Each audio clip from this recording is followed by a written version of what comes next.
So good afternoon, everybody. We will continue today on the textbook on a new chapter about the sources of demographic information. So we finished the theories of demography last week. And for this class on sources of demographic information, we're pretty much saying, at the beginning of the course, we talked about how the general pattern of the world and the US and age-sex composition have been in these last years in relation to demographic indicators. So I just started the course introduction, basic concepts in demography, and then I went on to show the chapter more advanced in the textbook about age and sex composition, because age and sex composition of populations, they are results of changes in fertility, mortality, migration, and also they influence fertility, mortality, migration. So it was good to have an overview. And then I gave examples of how the world and the US have been changing in terms of this demographic components. And so I did a more descriptive way of showing how these demographic indicators have been happening throughout these years, have been changing throughout these years. The last chapter, we went a little bit more theoretical. We are trying to see, based on all the knowledge that we have from these last centuries and these last decades, what are the major theoretical frameworks that we can try to use to understand patterns in mortality, fertility, and migration. And I showed to you different patterns in different theories that try to explain these changes in patterns. And one thing that I always highlight when I try to talk about theories of in demography is that we should not just take one theory as being completely correct and the other ones being wrong. They actually complement each other. And that's a really clear example in migration when we have all those different theories. One emphasizes economic factors, the other one geographic factors, the other one sociological aspects of the society. If we take them all into account, we gain in terms of knowledge. And usually, just to emphasize, usually demography is criticized by not having enough theories. Demography is usually criticized to being too much empirical. We just collect data, estimate some indicators, and try to explain change and try to show changes over time in fertility, mortality, migration indicators. But one aspect that's highlighted in the textbook, and I'm trying to say here, is that yes, we do a lot of empirical work, we do collect a lot of data, but we also try to understand why those trends are going on over time. And the why is exactly the major idea that I tried to explain in that chapter about theories of demography, right? So theories of demography are trying to understand why we have been experiencing these changes and why there are differentials by subgroups of the population. And then now I'm going to say, okay, we have these theoretical frameworks that help us understand why these demographic components are changing over time, why we have differentials and so on. Where do we collect data? How do demographers collect data? And as I mentioned, since the first lecture, demographers are usually really concerned about quality of data. Even John Grant, when he used those vital statistics in London, like centuries ago, in the 1700s, trying to see patterns of fertility and mortality and even migration from rural to urban areas, he also was concerned about the quality of data, okay? In the chapter about age and sex composition, I showed you that Whipple method that tries to see whether data on age it's of high quality or not, because if people are reporting their ages with a preference on digits, or for example, people report their ages either ending in 0 or 5, the quality of data is not so good, and then we have to be concerned when we analyze that data. We have to try to use some kind of technique that deals with those issues. But overall, we always trying to collect data and analyze the data in a descriptive way, but also trying to understand why those patterns are going on over time. And here in this chapter, I try to pretty much summarize the textbook on this chapter about the sources of demographic information, but I also added some more information here that I will discuss with you. But basically the chapter says we have usually 3 major ways to collect data from our population to estimate demographic indicators. We have national censuses, registration systems, and surveys. We usually hear a lot in the US about the Decennial Census. The Decennial Census is that questionnaire that everybody in the US is supposed to answer, every household in the US is supposed to answer. And the Decennial Census, they happen every 10 years, right? So the last one was just now in 2020. It's a short questionnaire, really only a few questions about age, number of people in the household, race, ethnicity, and also sex of people, and also some household level information such as whether the household is being rented or it's owned and so on. Registration systems, it's all this data information that we are collecting in a continuous basis. So when someone is born, the parents give information to the state about when the date that the child was born. They also give information about the parents themselves. So this information is collected in a continuous basis.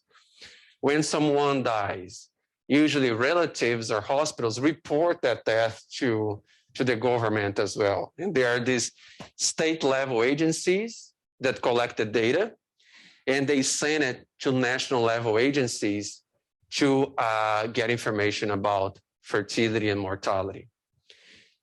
But in the US as well, when we submit our income tax forms to IRS, to the Internal Revenue Service, we also tell them like our revenue, how much we are making. We tell them our full name, social security number, and address. And that information is collected every year. Right, like usually the deadline around April 15th, I changed a little bit these last years because of the pandemic, but that's something that we do every year. And using that information, we can estimate migration within the US, internal migration, because we provide our full name, we provide our social security number and address, so we can link people over time. Of course, if people leave the country and don't submit the documents for income tax, we're going to lose them. But for internal migration, that's a really good system. So birth certificates, death certificates, and even this IRS data, they can be used, and they are collected on a more regular basis, and they can be used to analyze demographic changes in our population. And we also have surveys. Surveys, it's the most common way to collect data, to analyze not only in demography, but in social sciences in general, in sociology, in economics, in political science. We always hear about election polls that try to understand to which candidates people will vote. And we also collect information about age, sex, race, ethnicity, education, and income of those people that are providing us information about who they are, they intend to vote in the next elections.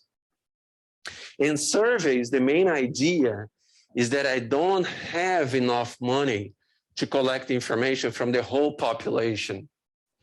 So instead of collecting money from the whole population, I select specific individuals in my population, and I ask questions only to those individuals.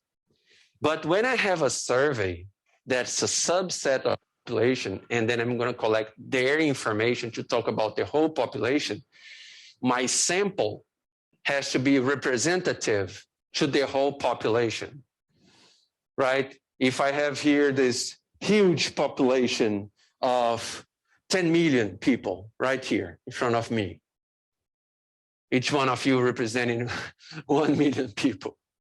So I get this, it's really expensive to have this survey implemented to 10 million people. I will select, even 2 million is too much, but let's say that I have enough money, I will get a really big sample of 2 million people. I will select that person and that person. The information that they provide me, I will use it as representative to this full population, okay? So I have to be really careful. Usually we have the help of statisticians to do the sample design, so the surveys can be representative to the whole population, right? So I'm going to talk a little bit about them in these next few slides. The National Censuses is the total process of collecting, compiling, and publishing demographic, economic, and social data, specifically to a time point that we are trying to analyze our population. And we are trying to collect information from all people in that population. So we are trying to collect information about all people in that country or a specific area that I'm interested on. The idea is to obtain data to analyze the size, composition, and distribution of the population, how big the population is, what's the percentage of the population by sex, by age, by race, ethnicity, what is their average earnings, and I can combine all these variables into subgroups to understand the composition of this population in a more like refined way. And I also want to know if in this country people are living with a higher chance in specific areas. Are they really concentrated around urban areas? Some other areas in the country, they have really few people living there. I'm concerned with the distribution. So the demographic characteristics, I'm collecting data on fertility, mortality, education, employment, economic variables, whether the person is employed or not, health variables. Of course, each variable, each question that I add in my questionnaire, more expensive will be, right? Because each question is not just adding a question to the questionnaire. I have to train the people who will implement, who will ask this question to my population. The people who will answer my questionnaire, they will take more time if I have a lot of questions. Some of them might stop answering the questions in the middle, so I have to be careful. I have to do some tests of my questionnaires. Information about migration as well, it's collected: country of birth, citizenship, language, migration, ethnic heritage, and so on. The citizenship question can be really controversial in this country. The American Community Survey, it's a survey. It's collected every month, every year in the US. And that's a survey. I'm collecting a sample of my population. In the American Community Survey, there is the information about citizenship. But in the American National Census, there is no information about citizenship. And information about citizenship is whether the person is an American citizen or not. It's not about the person being documented or not in the US. It's citizenship. Like someone might be here in a student visa or a tourist visa is not a resident, but might be in a student visa or a temporary worker with the H-1B visa. So those people, they are living in the US, they would be able to answer these surveys and censuses, but they are not citizens. In the American Community Survey, the information about citizenship is collected, not in the National Census. The previous federal administration tried to add the information about citizenship in the 2020 Decennial Census. But then it was blocked because there was not enough time to train and to collect information. But it was really controversial because when you add that information about citizenship and bring that information, that debate into the public, into media, people don't really understand it that as well. They don't understand it very much. So a lot of people who are undocumented in the US, they won't feel comfortable answering the questionnaire. So people are saying, if we add a citizenship question in the census, we might not reach out to a lot of people who will refuse to answer the census. And maybe some people who are even documented in the US, either being a citizen or not, might not want to answer the questionnaire because they might have relatives or friends who are undocumented.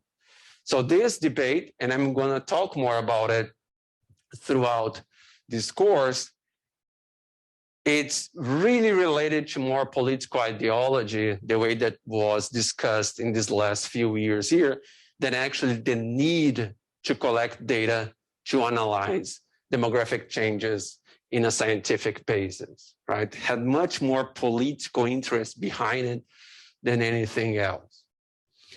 In the US, the National Census is known as the Decennial Census. The Decennial Census, so collected since 1790 for the first time, and the last time just now in 2020. In other countries, they have different names. For example, in Brazil, it's called Demographic Census, right? So, but overall, these are data collection procedures that we want to collect information about everybody living, everybody resident in a specific population, specific time.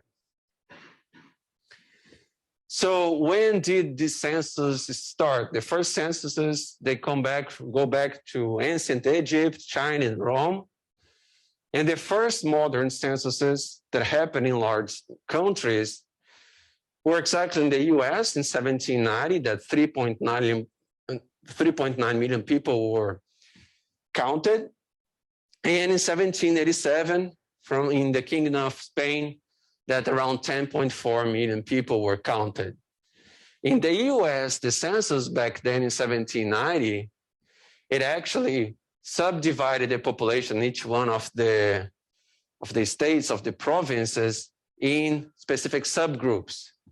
It differentiated between free white males by whether they were over or under the age of 16.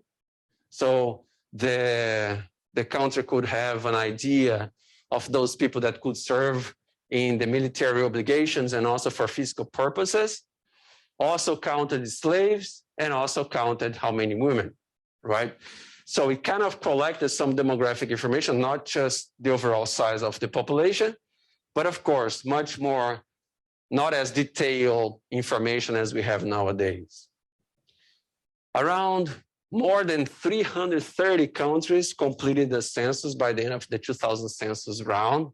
The 2000 census round, the ones that happened between 2005 and 14. And those more than 230 countries, they correspond to around 96% of the world population. And only the 7 countries here did not complete the 2010 round. Eritrea, Iraq, Lebanon, Pakistan, Somalia, Uzbekistan, and Western Sahara. For different reasons, but so it's really a small number of countries that didn't collect information about their population in the 2010 census round. The 1790 American census, it subdivided the population in those groups here, in this demographic group. So the free white males of 16 years and upward, so the country would know the industrial and military potential. Free white males under 16, free white females, and other free persons, and also slaves. So you subdivided the population in these 5 subgroups, And I'm just organize this. Sorry about that. And I collected this information that I will show here now from different links within the Census Bureau website. So the Census Bureau is the one that collects data about the decennial census. And I got information about these old censuses from their links directly, not necessarily from the course textbook. And this is the result from the 1790 census in the US. You have the count for all these different areas of free white males, if 16 years old and older, free white males under 15 years, free white females, all other free people, and slaves. And then you counted around 3.9 million people in the US back in 1790. So that was the information collected at that time. The decennial census, they had a short form and a long form until the 2000 decennial census. So until the 2000 census, all households in the US answered a short questionnaire. The short questionnaire had really few questions about the name, sex, age, race, ethnicity of each individual in the household, relationship of each individual in the household with the head of the household, if it was the spouse, the child, the father, the mother, and so on, and whether the household was owned or rented. So this was the short questionnaire that was implemented to all, was intended to be answered by all households in the US.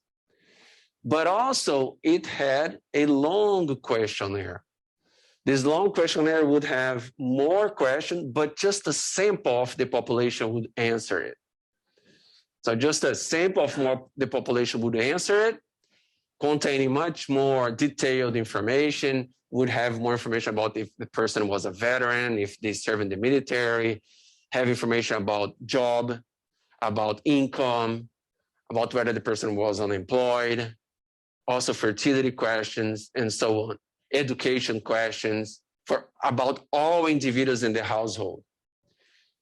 But after the 2000 census, the censuses now in 2010 and 2020 don't have the long questionnaire anymore.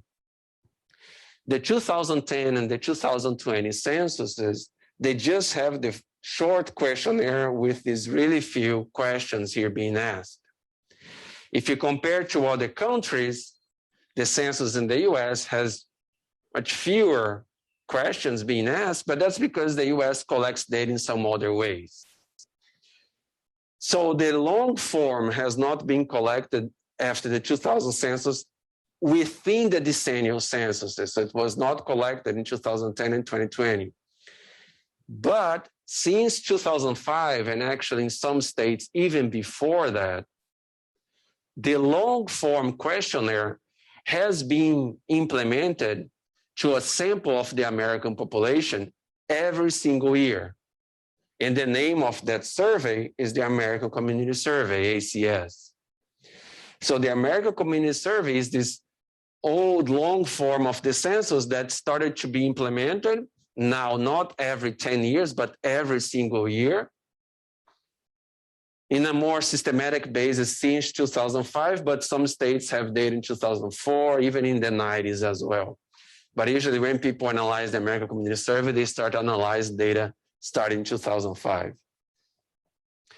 And the way that the questionnaire works, both for the census, the short form questionnaire and also the long form questionnaire, usually one person in the household answers to everybody in that household. Lately, what happens is the US Census Bureau sends the questionnaire by mail. In the questionnaire, there is a website and a link and a password that you use to access your questionnaire. You can answer online, or you can fill out the paper and send the questionnaire back in paper by mail, already paid by the government as well. If people don't answer either online or by mail, and the Census Bureau tries to reach them a few times more, and if they don't answer, then an employee of the Census Bureau goes to the door and tries to collect that information. And that happens both for the National Census, the Decennial Census short questionnaire every 10 years, and the American Community Survey, the long questionnaire every year, right, since 2005. And when the person gets in the household, or if I'm answering the questionnaire in the computer, I answer my age, my sex, my race, ethnicity, my income, and I have to provide that information for everybody else in the household. Of course, children, there will be no question about income, but we have to provide information about sex, race, ethnicity, age, education, and so on, okay? This is the questionnaire that was implemented in the US last year as part of the short form questionnaire in the 2020 census. So you're first asked how many people live in the household, and an important thing in censuses, we ask information about a specific reference date. Even if you get that form over the mail, or when you are answering the questionnaire by hand or in the computer, the questions are all related to a specific reference date. In the US, the reference date is April 1st, 2020. Here in the US, the reference date of the census is called census date. So the census date is April 1st. It's always in the censuses, in American Community Survey, is April 1st, the reference date. And for the 2020 census, the census date was April 1st, 2020. So how many people live in the household? Were there any additional people staying here on April 1st that you did not include on question 1? So just to know if there are people moving around within these few months that the person received the questionnaire. Is this house owned by you or someone in the household with a mortgage, owned by you or someone else in the household, and it's clear of any debt? Is it rented, or is it occupied without payment of rent? And phone number as well is also collected. And then you start to collect information at the individual level. The previous ones were at the household as a whole. So you get the first name, last name, what's the person's sex, what's the person's age, but also date of birth. We collect both age and always the reference date, April 1st, 2020. And also date of birth as a way to see for any discrepancies when people report their ages. And then you have the question about ethnicity, whether the person self-identifies as being Hispanic, Latino, or from Spanish origin, the person's race, white, black, or African-American, American Indian, Chinese, or those ones here more related to Asians, and this one here, some other race. And in more recent censuses in the American Community Survey, people can mark one or more boxes. So we can report having one or more races.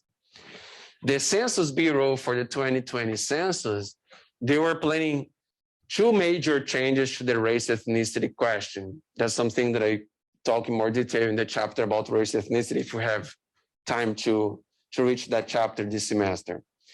What were the 2 changes that they were proposing? They kind of tested all different ways of asking the race ethnicity question, and they realized that a lot of people who reported having Hispanic, Latino, or Spanish origin would not report race or would report some other race.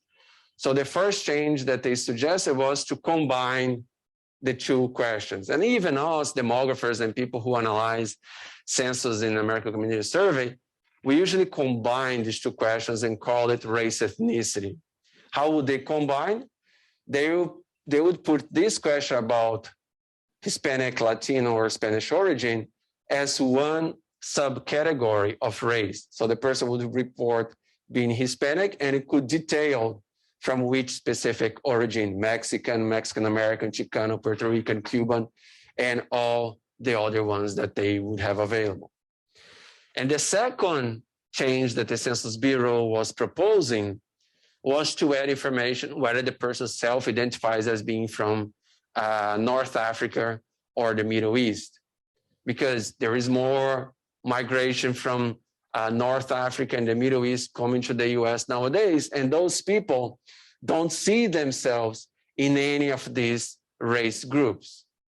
So Middle Eastern and North African, the MENA category, MENA, was the second change that the Census Bureau was planning to do in the 2020 census. They spent a lot of money and time testing all different forms of questionnaires, even in the way that they write here, the question, the explanation. They would say origins or ethnicity or race ethnicity. But at the end, the previous federal administration also blocked the changes. That's why the 2020 census, the questions about race ethnicity were still collected, separated, and there is no category specifically for North African, Middle Eastern, right? Or Middle Eastern and North Africa, the MENA category. So these are the questions that are asked about all people in the household. So all people are asked these questions. So there is one page for each one of them. And for the second person forward in the household, that person also answer these additional questions here. Does this person usually live or stay somewhere else?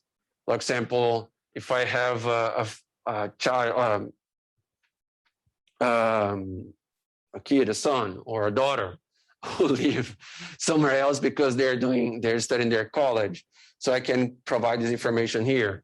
I have a relative who is doing some military assignment. I can provide the name of that person, but also inform this here. And I also mention how this person is related to the person one listed in the questionnaire. Is it opposite sex husband, wife, or spouse? Opposite sex unmarried partner? Same sex husband, wife, spouse? Same sex unmarried partner? Son and daughter? Stepson, brother, sister, and so on. So I report that for all the other people that I'm providing information besides person one. So these are all in relation to person one. But I also ask sex, age, date of birth, ethnicity, and race as well. And of course, the questionnaire will have more pages. So if we have more people in the household, that will be available for them to complete. But again, all these questionnaires nowadays, they also come with a link and a code that people can answer them online. So this is the example of the 2020 questionnaire that was implemented last year here in the US. In the textbook, the authors, they discuss two different kinds of census based on the aspect of the residence of the people in the country. So the census can be called a de facto census or a de jure census. The de jure census is the case of the US and Canada, for example. And it counts people based on their usual normal place of residence. In the US, as I mentioned before, people answer questions related to their place of residence on April 1st, the reference date. Here in the US, we call it the census day. If you receive the questionnaire in your residence right now, let's say you receive in June, the questionnaire from the census in the residence where you live in June 2020. But you move there, let's say only in May. You move to that place in May and you receive the 2020 census questionnaire in June. And then it's going to ask you, were you living in this question, in this household in April 1st, 2020? And you're going to say no. By answering no, you don't answer any other questions in the census, because the census is trying to collect information about people that have that specific residence in the exactly reference date, or in American terms, the census day. The de facto censuses, they count people based on their location on the time that the questionnaire arrived in that specific location. So we don't have a specific census day. So the day that the questionnaire arrives there, the people say how many people are living there and what is their characteristics. The de facto census are more common because they are cheaper, right? We can go to the household. We don't have to try to explain to people that it's about residence in that specific census day. And usually it's more common in different countries. In the US and Canada, in Brazil as well, is the de jure style of census. And then here in the course website, under this topic about the source of demographic information, I put this PDF file here from the United Nations back from 2006. But the idea is just to show you this. This file here, you can download it, is exactly this file here. Here we have the list of countries that had census back in the 2000 round, and explains the de facto population consists of all people who were physically present in the country or area at the reference date, whether or not they were the usual and legal residents. The de jure population consists of all usual residents, whether or not they are present and are legal, because they want to know the people who were the usually residents back in the reference date. Population census data are presented for 233 countries or areas that conducted a census in the period of 1960 and 2004. So this report here is from 2006, and this list of countries here are countries that had at least one census implemented between 1960 and 2004. And for each one of the countries, it's given here the type of the census that we have there, de jure or de facto. And here, for example, in Canada, as I said, is the de jure census. In the US also. In Argentina, for example, is de facto, in Brazil, de jure, and so on. And the de facto is the most common one, as it's mentioning in the course textbook, right? So the usual people that were in that country at the census date is the de jure census. The people who were, so let me just try to better explain the de facto. The people who were in the household back in the reference date, they're all counted. Even if there were some visitors, temporary visitors that you had there, they will count in the de facto census, but they will not count in the de jure census. If you had a visitor on the census day and you receive the questionnaire, that person will be not included there, but will be included in the de facto census, okay?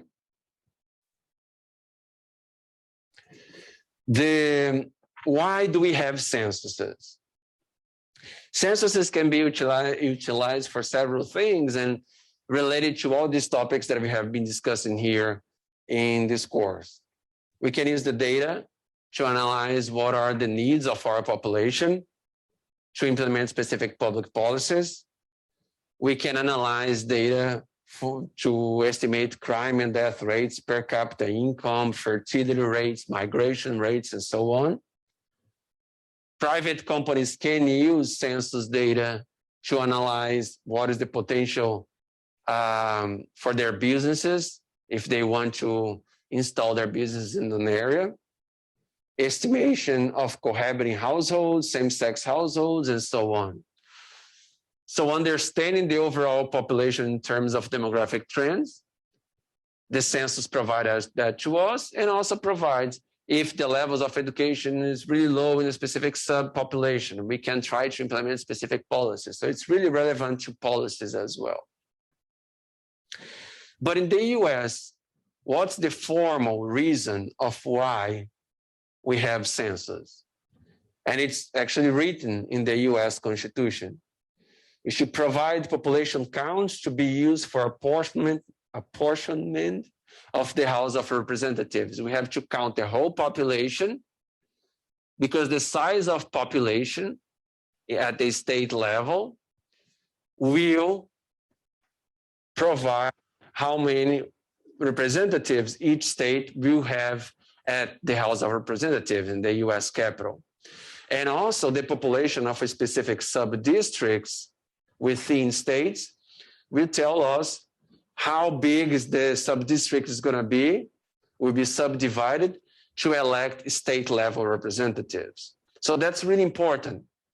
The census is formally used by the federal government to allocate how many federal representatives we're going to have at the national capital, but also by the state level government to design the congressional districts, and the congressional districts will elect their representatives to the state House of Legislators, right? So when the former government was trying to implement or to add the question about citizenship, a lot of critics about that intent of the federal government were saying, actually, they are trying to include this question about citizenship because that will make people who are undocumented or their relatives who don't answer the census, and those people will be undercounted. And these people being undercounted, they usually, the ones that can vote, they usually vote more Democrats. So by undercounting these people that usually vote more Democrats would favor Republicans. Right? So that's the overall political debate that was going on. And of course, the federal government was saying, no, we are not trying to do that. We are just trying to count the citizens because that's an important information to assign the number of representatives to the House. But the Constitution doesn't talk about the number of citizens. It talks about the overall size of the population. That's what the Constitution wants to assign. The Constitution assigns or affirms that we should assign the number of House representatives by state based on the overall population count, not on the count of citizens. And because of that, there were a lot of controversies that happened last year when the 2020 census was being implemented. Some people even mentioned that the quality and accuracy of the 2020 census might have been compromised. First, there were delays in the operations or in the data collection because of the pandemic, of the COVID-19 pandemic. And the federal government also decided to end the activities of the census earlier than expected by the end of September last year. And when you stop sending the questionnaires or try to reach out to these people to answer the questionnaire, the people who tend to don't answer it are usually the more vulnerable populations, minorities, people living in rural areas, right?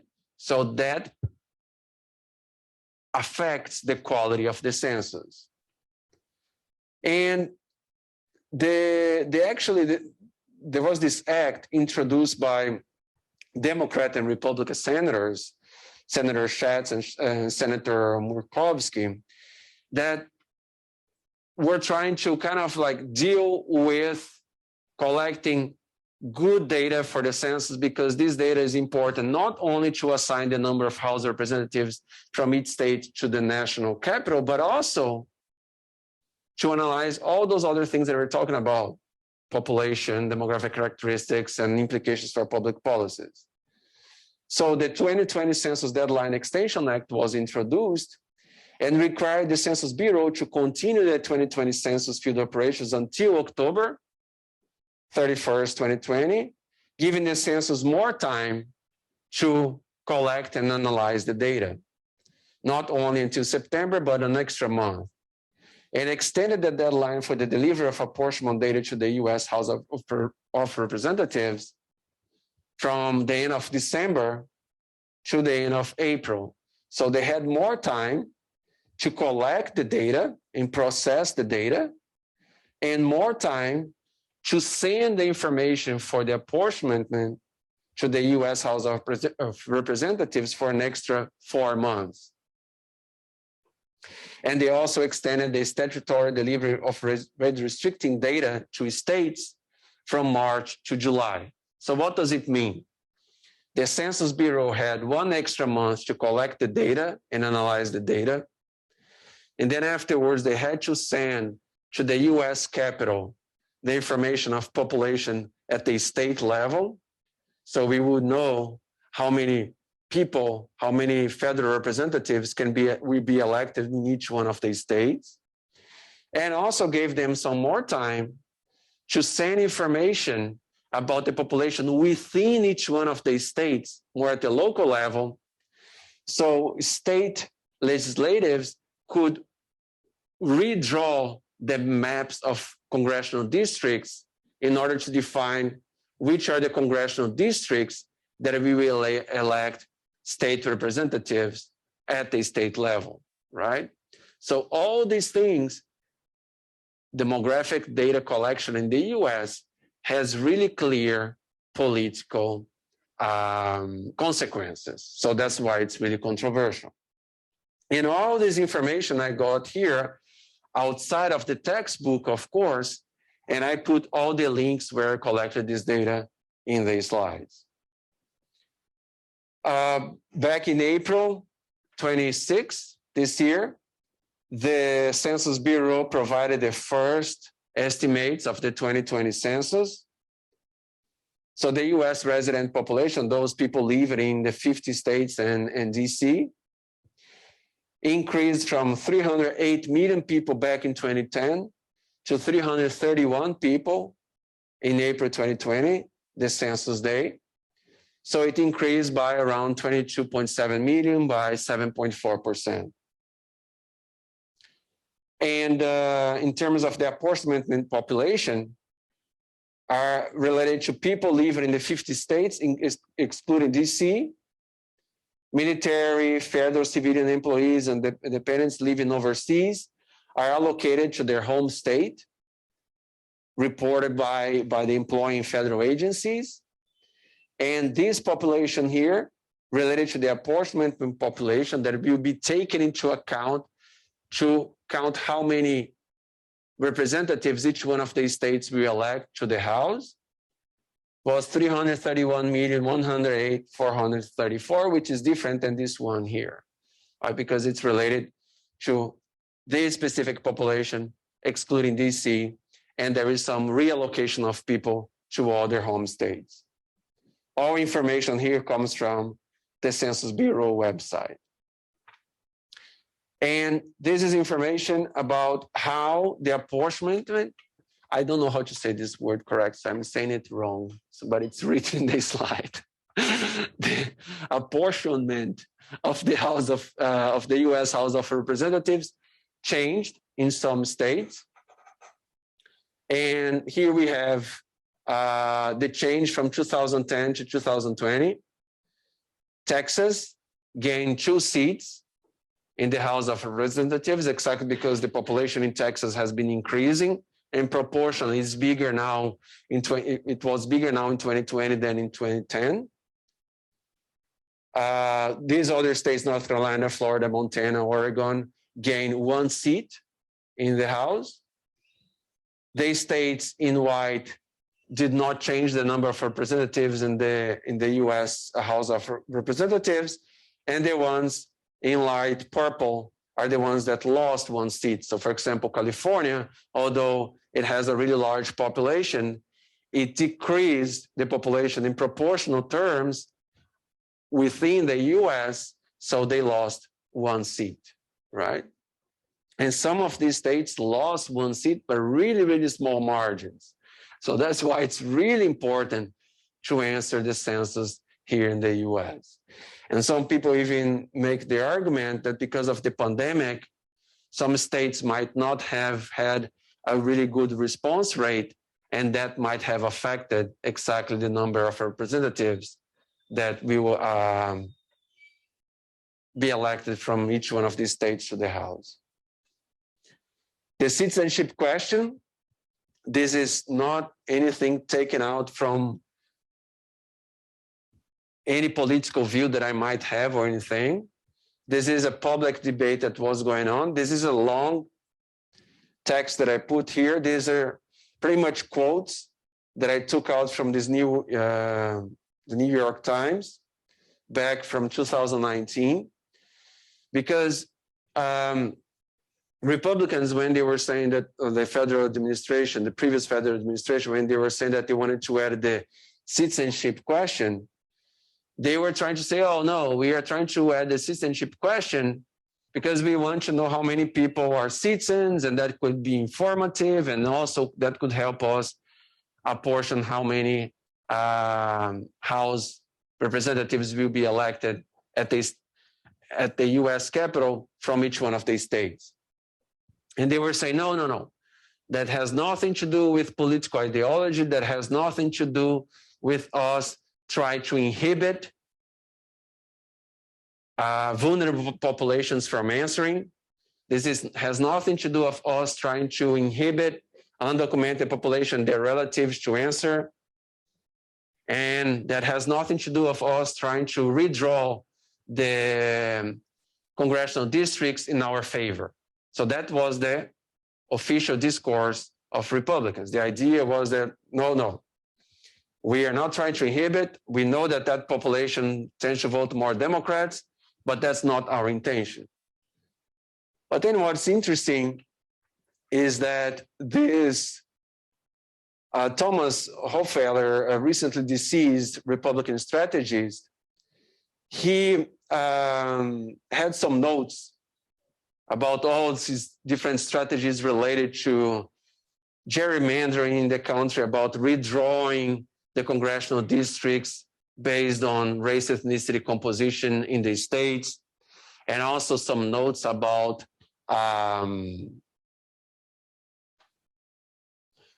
the citizenship question. And these notes, after he died, his daughter got access to those notes and made those notes public, right? So he achieved near mystic status in the Republican Party, and has been the person who actually thought about this strategy of redesigning the congressional districts based on race ethnicity composition of the population in a way that even with fewer non-Hispanic whites living in those areas, in those states, they would still elect more Republicans, this state as a whole. And after he died, his daughter discovered hard drives containing his notes. And he played a crucial role in the previous administration to add the citizenship question in the 2020 census. Add a citizenship question to the census would allow Republicans to draft even more extremely gerrymandered maps. The idea they would get the states, redraw the congressional districts in a way that it would try to put all African Americans and Hispanics the most together in one congressional district, so they would elect just one representative. And those areas with more non-Hispanic whites, they would break them down, so smaller population would elect more representatives to the state legislations, right?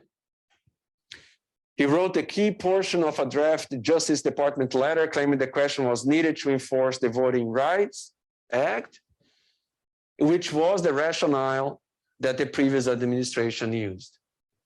So it was interesting that we got to know about this in a really indirect way. But all this debate was happening in the public domain, and in the Population Association of America meetings, the most important demographic association in the country, this was part of like heated debates going on in specific roundtables of people saying how that compromised a lot the quality of the census, although the citizenship question ended not being included. But it is related to gerrymandering going into the country. So what exactly is this issue of gerrymandering? So state legislators, they draw congressional districts to favor one political party. Gerrymandering is against the law. Unless topography gets in the way, districts are supposed to be contiguous regions. They are not supposed to be subdivided to put all African Americans together, all Hispanics together, all non-Hispanic whites together. It's not supposed to define the congressional districts based on the race ethnicity composition of the population. This geographer from Sheffield University, Alasdair Ray, he kind of organized the maps for all the congressional districts in the country to show us how some of these congressional districts have really weird shapes that really shows that the congressional districts are being built, are being drawn to favor one party and disfavor the other one. So I got this information from this website, and I will show you here some examples. And one example from North Carolina.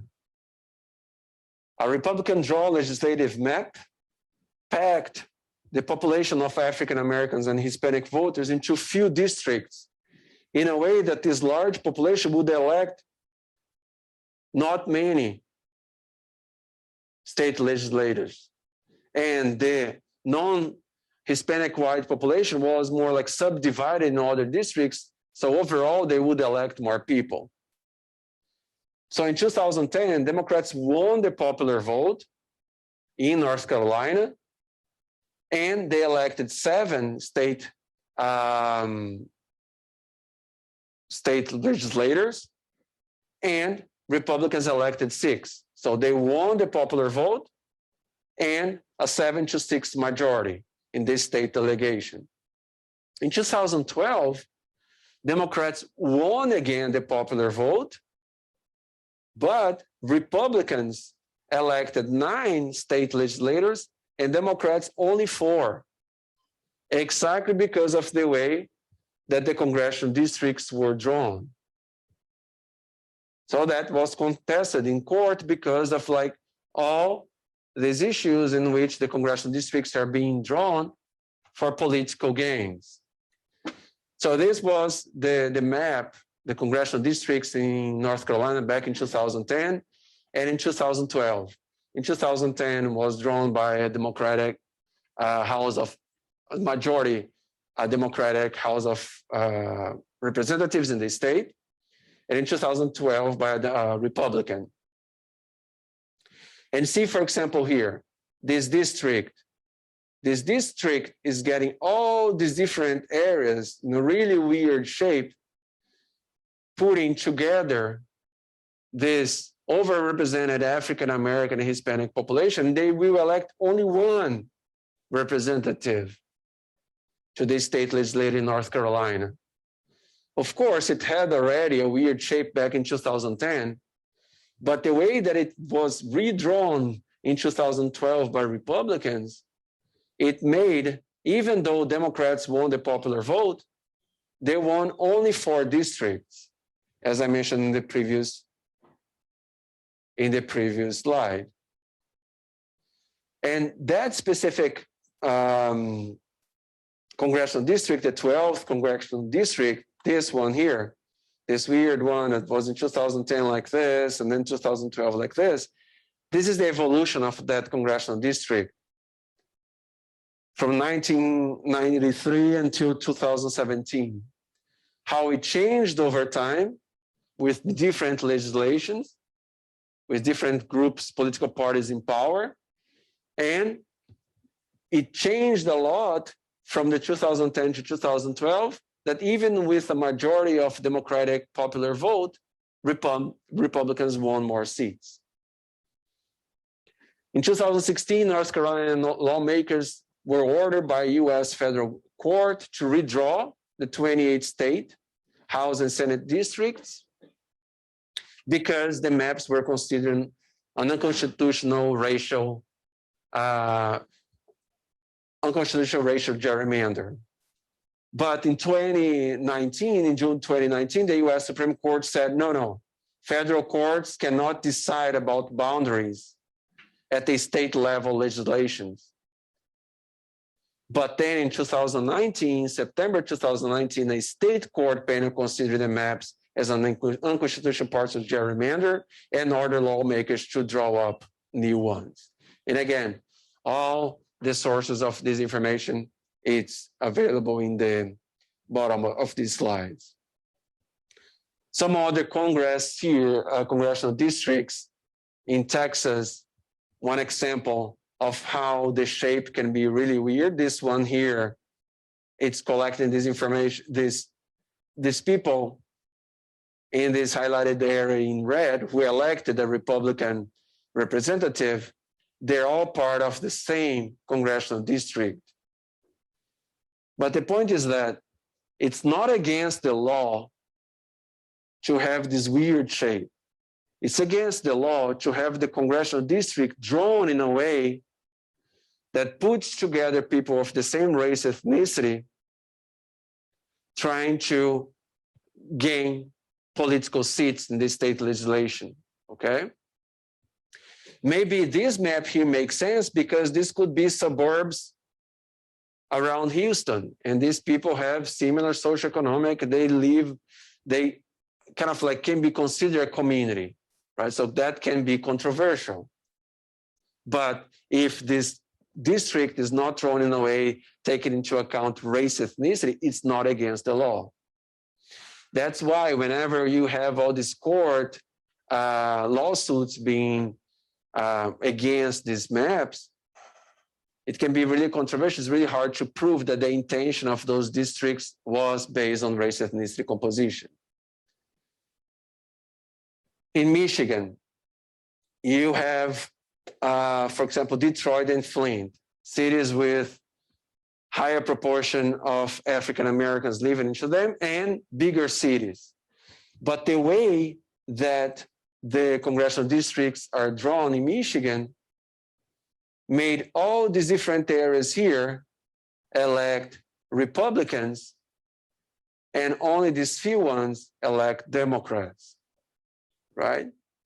So you put together this big population in Detroit and Flint, and they were able to elect overall fewer representatives to the state legislation compared to Republicans, right? So the report shows the remainder congressional legislative districts favor Republicans in the state of Michigan. The second way of collecting data in demographies. Here I just showed you when I was talking about the National Census, how National Census can bring all this political debate. In the US, the gerrymandering issue is really clear. And then in the second way of collecting data, the registration systems, the different countries have different ways of registering their population. Registering their population is pretty much the national list of people, collect information on their names, addresses, date of birth, and personal identification numbers, such as Social Security number in the US. And we also collect vital statistics. And these vital statistics are data from civil registration systems, as well as from actual records of vital events. So when someone is born, when someone dies, that kind of data is also collected at the state level and afterwards reported to the federal level. Can be even at the county level, goes to the state, and then goes to the federal level. Overall in the world, it was estimated that around 57 million babies were not registered in 2012. So it's still a lot of people, a lot of babies being born and not actually being counted in specific countries. Of course, this issue, it happens in a higher degree in developing countries. The percentage of children under the age of 5, it expected that around 230 million children were not registered children here under the age of 5, based on data from the United Nations in 2013. In more industrialized countries, more developed countries, around 90% of children are registered. They do have a birth certificate. But on the other hand, less developed countries don't. So for example, less than 20% of children under age 5 are registered in sub-Saharan Africa. In terms of death, so here we're talking about births. In terms of death, only 25% of the world population live in countries with at least 90% of deaths being registered. So usually, only in more developed countries, you have a really good registration system to collect information about death. Still, only 25% of the world population have a good registration system in which at least 90% of the deaths are reported to the government.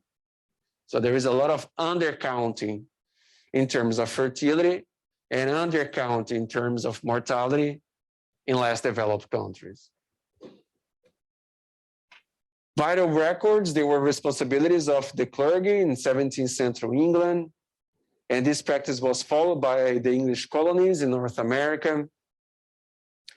Now in the US, the states are the legal authorities. All states had birth and death records on file by 1919. And these are the dates in which the registration areas were established in the US. The death registration area 1900, birth registration area 1915, for marriage 1957, and divorce 1958. So the data is collected at the local level, but is responsibility by the state, and then the state report that information to the federal government or to federal agencies. Birth and death data are sent by the states to the National Center for Health Statistics, who compiles data for the US and report it to the whole, and report it usually as reports and overall summaries of number of births and deaths of that population. Birth certificates, we usually collect data about names and ages of parents, their occupations, and some states also level of education. Is usually filled by the physician, midwife, mother, and father. For my children, for example, they were born in Santa Monica, California. Someone entered the room and gave me 2 forms and asked me to answer information about my kids who are twins. And then I filled it out and gave it back to the hospital. The hospital gives it back to the local government, which sends it to the state, and afterwards sends it to the federal government, right? Death certificates. The descendant's age, occupation, place of death, and cause of death are usually collected when someone's died. And that information is usually completed, provided by funeral homes with personal information about the descendants provided by surviving family members, physician, or coroner, right? So there is all these different systems in place in the US to increase the registration of both births and deaths in the country. Whenever we talk about deaths and birth, it's really important to have the specific information about each one of these concepts here related to deaths. And now I know that in Texas, there is all this controversy of the new abortion law that have just passed that pretty much makes it really, really hard for a woman to get abortion in the country or in the States or in the state of Texas. But it's important that for us to understand these different concepts, these different terms related to death and birth, fetal death, miscarriage, abortions, stillbirths, deaths, births. This information is important for us to estimate demographic indicators and to understand how the population is changing in terms of mortality and fertility rates. So fetal death is the disappearance of life prior to live birth, which include miscarriages, abortions, and stillbirths.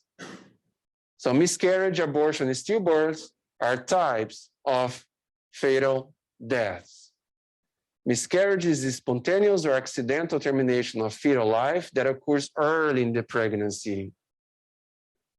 Abortion is the premature expulsion of a fetus, is spontaneous or induced at a time before it is viable of sustaining life. Stillbirths, late fetal death of around the weeks of 28 or 28 weeks of more,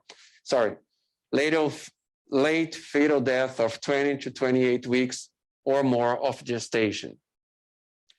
So miscarriage early on, abortions when the fetal dies, and before actually the fetus can actually survive by himself or by herself. I mean, at that time there is no life.